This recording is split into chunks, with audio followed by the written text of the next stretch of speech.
Bienvenue donc pour cette histoire culinaire de la bouche, du cri primal au dernier souffle. En fait, c'est la question du triptyque. On a commencé par le petit déjeuner.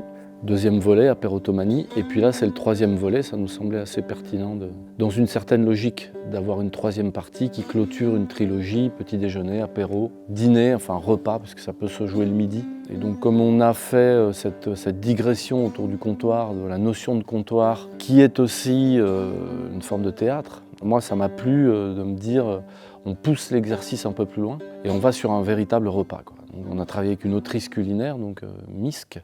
Et comme le témoignent certaines expressions populaires, par exemple bouffée d'amour.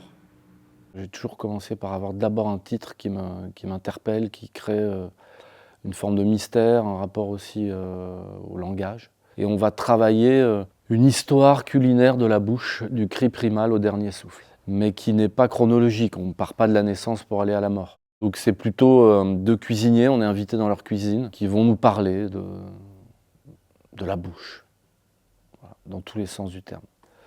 Anthropologie, médecine, psychanalyse, philosophie, poésie, etc., etc.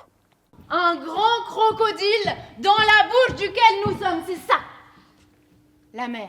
Au fur et à mesure de l'avancée, on tresse le repas et ses prises de parole.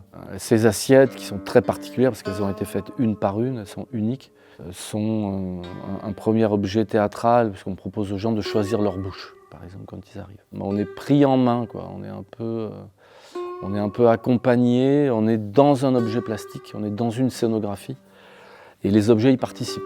Il y a quelque chose d'organique, un rapport au temps, à la temporalité, au rythme, à la ponctuation aussi de ce spectacle qui est particulière.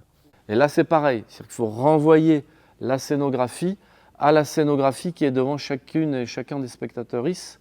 On est dans une phase où on est plus sur l'écriture théâtrale, la dramaturgie du spectacle se construisant par un montage de textes d'auteurs et d'autrices, entre lesquels nous on écrit des petites jointures comme ça.